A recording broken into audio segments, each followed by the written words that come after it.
Magandang hapon po mga idol. Ito na po ako dito sa may market. Dito na po yung aking sasakyan, yung A-Label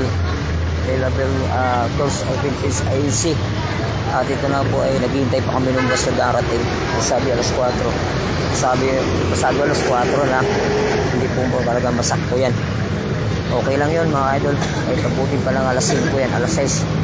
Importante baka alis.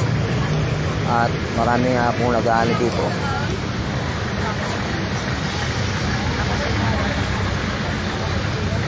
Ano siya po ay hindi po nakakabayad pa dahil bago kami magbayad pag nandiyan na po yung bus.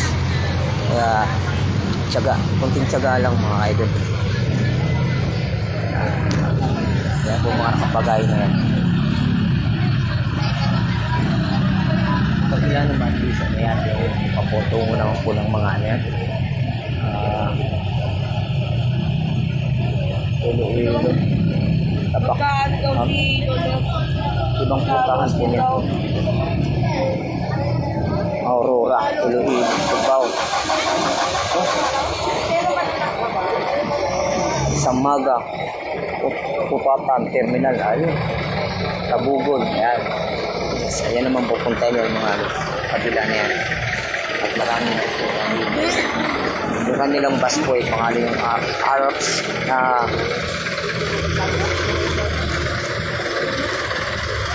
yung bus na yan ay ALTS. Yan. ALTS ang pangalan ng kanilang bus. At sa amin naman yung A-Label bus. Hindi ko pa nakikita po yung bus na yan. At for the first time po masasakyan yan. Yung bus na yan. At ang paligis po yung oras, dumadami na po mga pasahero. Pero hindi lang daan na talagang karamihan po ito. Dahil hindi naman ito kaya na natin talagang dinutumo ng tao. Yung aking dalambaldi, dalawa. Walang laman yan mga idol. Pero yung isa, may tools yan.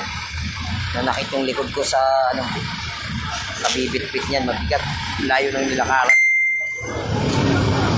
At lalo pag nandun na sa bus, mananakit na yung puwet ko.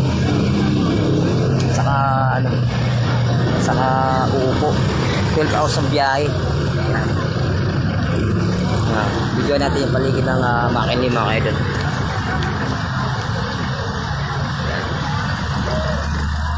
Yan, yung mga video.